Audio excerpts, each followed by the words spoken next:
نحمده ونصلي ونسلم على رسوله الكريم اما بعد. په نن درس قرآن کې د 14مې سپارې خلاصه بیانېږي.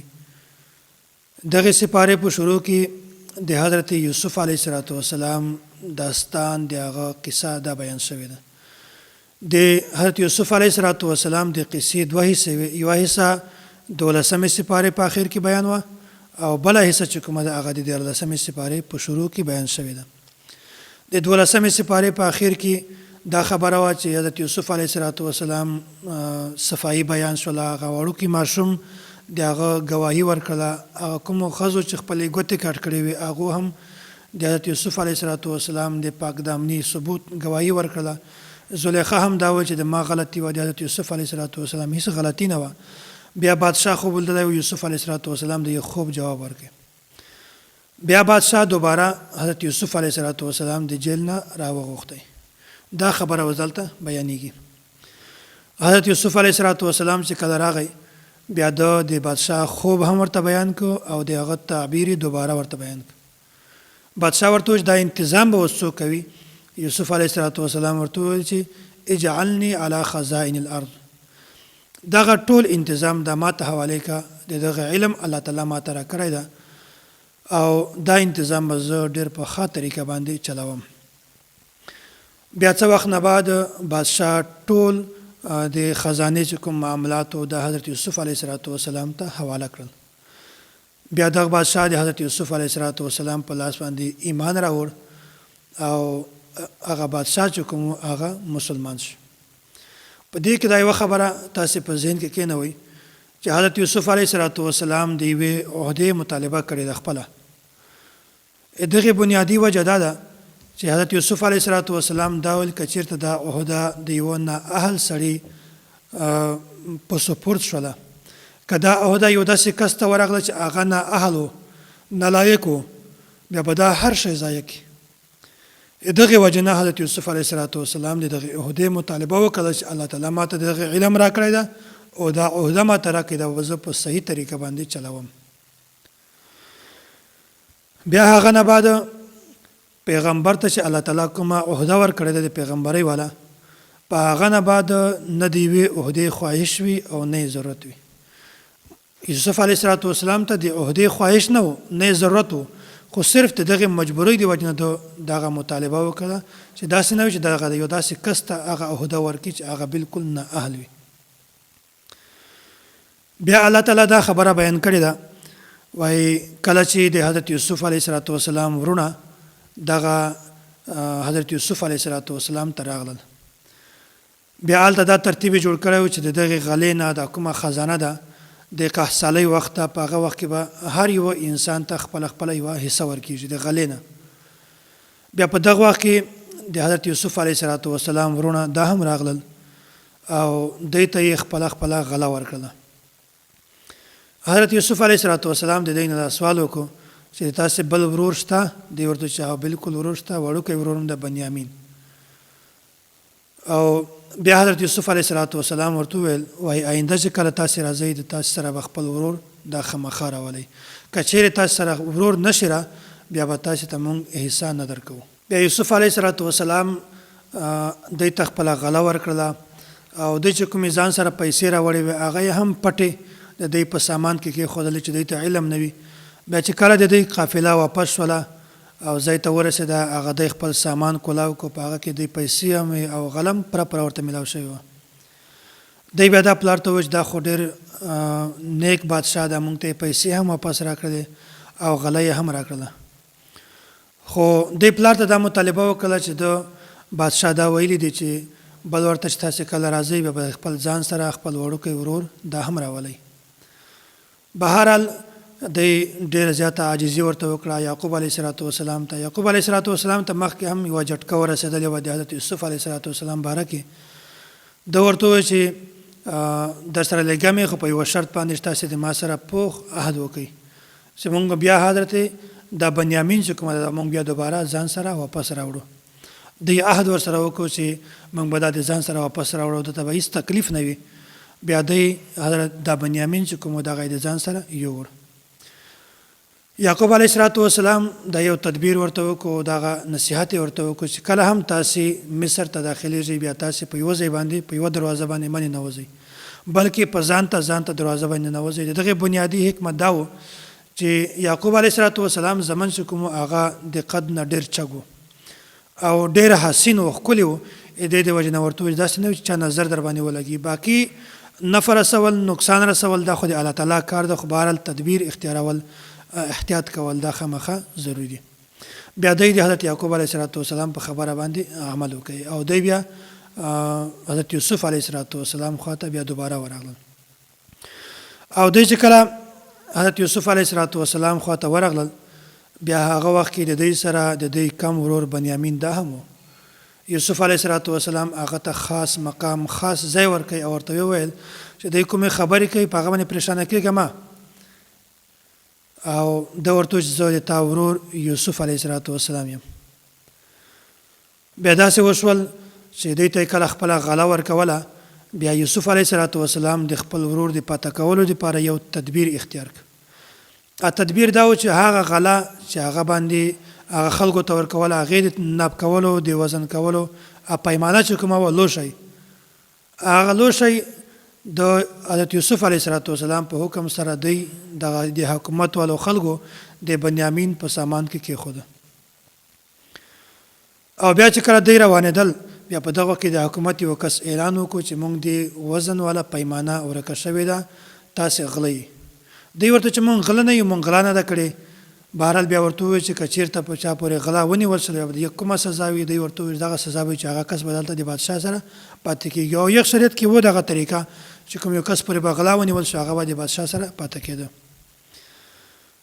بیا بهرحال اول دوی د تلاشي شروع کړله، اول د نورو ورونو تلاشي وکړه، اخر کې د بنیامین تلاشي وکړه، د هغه په سامان کې دغه پیمانه میندله. بیا دوی ورته وویل دا خو مونږ غله نه یو، دا خو ده غلا کړې ده. بهرحال بادشاه بنیامین د ځان سره کېناوه. دوی واپس راغلل یعقوب علیه السلام ته او ډېر سخت هغه کوه. اول خو دوی بادشاه ته سوال کوه چې دا بنیامین ځان سره مه کېنوه، مونږ کې یو کس ته ځان ته خوښ کړه چې مونږ کې هر یو کس وي هغه به دلته ایثار شي، خو مونږ د پلار سره وعده کړې ده، عهد عمر سره کړی ده چې بنیامین به مونږ تا ته واپس راوړو. بادشاه ورته وویل یوسف علیه السلام دا څرنګه کېدلی شي، جرم یې وکړی ده او د هغه په بدله کې زه بل کس کېنوم. بهرحال دوی ورته چې مونږ پلار کمزوری ده، ضعیف ده، ړوند ده، هغه سره مونږ دا ټولې معاهدې کړې دي. خو کله چې دوی کله مایوسه شول چې بادشاه بنیامین د مونږ سره نه لیږي، بیا داسې و چې د دوی کوم وروڼه و په هغه وروڼو کې مشر ورور یهوده دغه دا ورته و چې زه خو تاسو سره واپس نه ځم ځکه چې مونږ پلار ته مخکې هم تکلیف ورسولی ده او اوس هم بیا بنیامین باره کې مونږ عهد ورسره کړی ده، د یو خلاف ورزي بیا اوس وکړله. خو بهرحال چې کله تاسې ولاړ شئ بیا که یعقوب علیه السلام خبره نه منله بیا داسې ورته ووایي چې د تا زوی بنیامین غلا کړې وه که نه د قافلې د ول نه تپوس وکړي. بیا دا قافله چې کله ولاړله هغه ته حضرت یعقوب علیه السلام خواته بیا داسې وشول چې یعقوب علیه السلام ته د پوره کیسه بیان کړله. یعقوب علیه السلام هغه جواب ورکړ چې کوم د حضرت یوسف علیه السلام په وخت کې ورکړی و. ورته وویل چې زه به صرف صبر کوم، د الله تعالی نه غواړم انشاءالله دوی دواړه به بیا ما ته واپس راځي. او بیا داسې وشول چې کله دوم نمبر باندې دوی بیا د حضرت یوسف علیه السلام خواته راغلل، خپله غله یې وړله. بیا په یو صورت کې د یعقوب علیه السلام زمن ورته وویل چې د مونږ سره خو پیسې کمې دي، په مونږ باندې مصیبت راغلی او پیسې را سره نشته، خو مونږ ته غله پوره راکړه. بیا داسې یوسف علیه السلام ورته وویل وایي صحیح ده غله پوره در کوم، خو تاسې د حضرت یوسف او د بنیامین سره تاسې کومه معامله کړې وه، دا خبره موږ ته راوښوئ چې داسې د حضرت یوسف او د بنیامین سره کومه معامله دا کړې وه.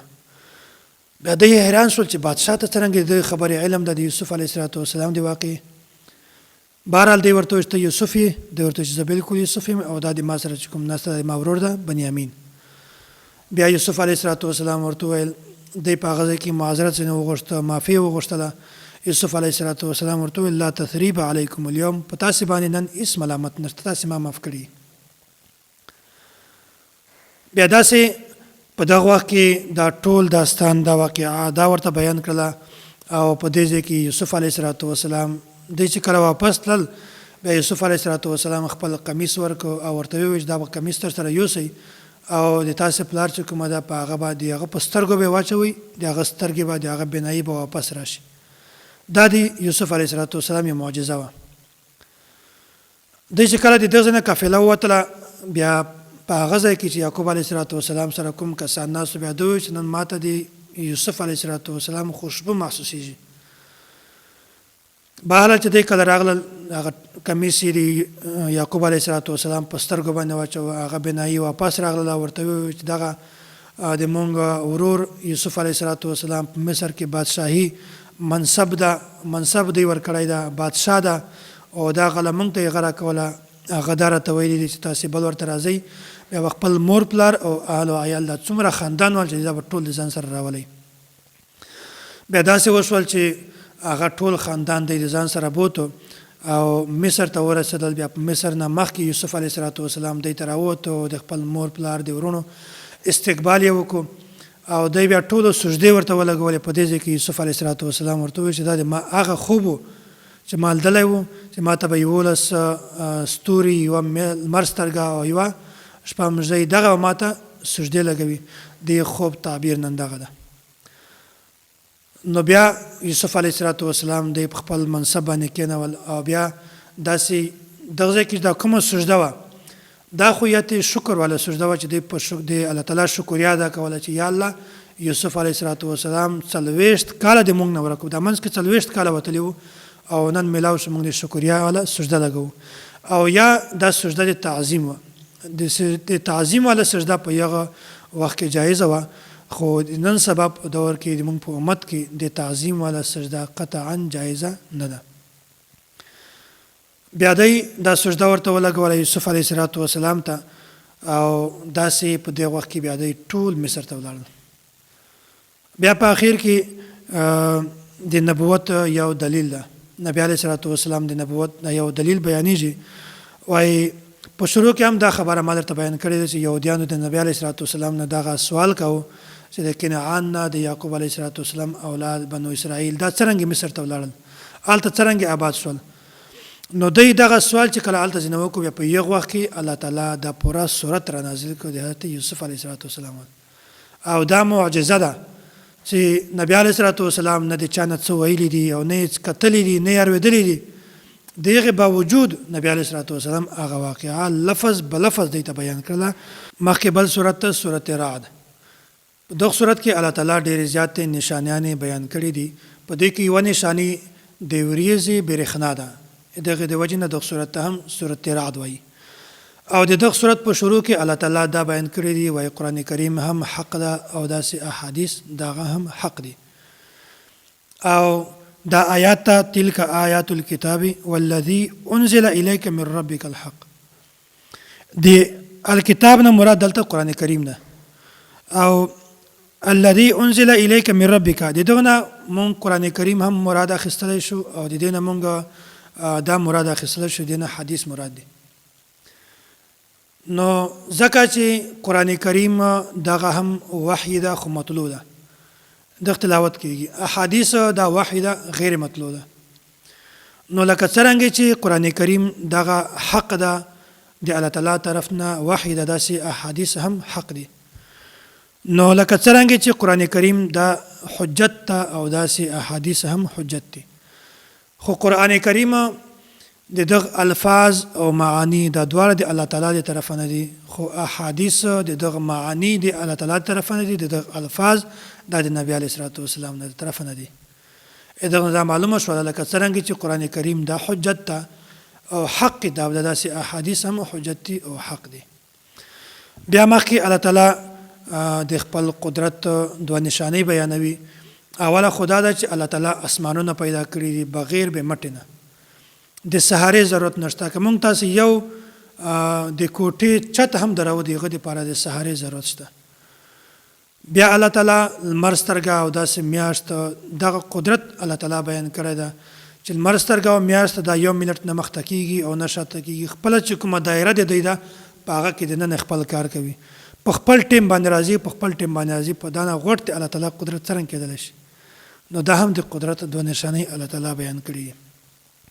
بیا الله تعالی مخکې دا خبره بیان کړې ده، وایي ما د تاسې دپاره فرشتې مقرر کړي دي چې هغه به د تاسې حفاظت کوي د حادثاتو نه. وایي د دغه دا مطلب نه ده چې هر انسان د هر کار کوي، په هره غلطي ته لګوي، بیا دې هم الله تعالی د حفاظت کوي. نه، وایي داسې ده چې کله انسان د حد نه تجاوز وکړي، بیا په یغ وخت کې فرشتې هم د ده نه لرې شي، بیا الله تعالی په یغ باندې عذاب صورت در نازل کړي. مخکې الله تعالی نبی علیه الصلاة والسلام ته دغه تسلي ورکوي، وایي که چېرته دا کافران د تا خبره نه ومني، بیا ته هېڅ دوی پروا مه کوه، ته د دوی په خبرو باندې مه راځه، ځکه چې نبی علیه الصلاة والسلام الله تعالی زه د تا د رسالت ته زه پخپله او اهل علم چې کوم دي دغه ټول ګواهان دي. مخته بل صورت ته صورت ابراهیم، دغه صورت ته صورت ابراهیم ځکه وایي چې په دغه کې د حضرت ابراهیم علیه الصلاة والسلام قصه بیان شوې ده. او د دغه صورت په شروع کې د قرآن کریم د نازلولو یو حکمت د الله تعالی بیان کړی ده. د الله تعالی په حکم سره نبی علیه الصلاة والسلام د خلک د قرآن کریم په ذریعه سره د تیارې نه راباسي او رڼا ته اچوي.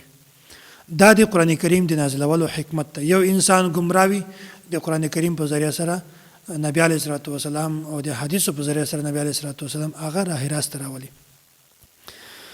بیا خلکو به دا سوال کاوه، وایي قرآن کریم دا په عربي ژبه کې ولې را نازل شوی ده؟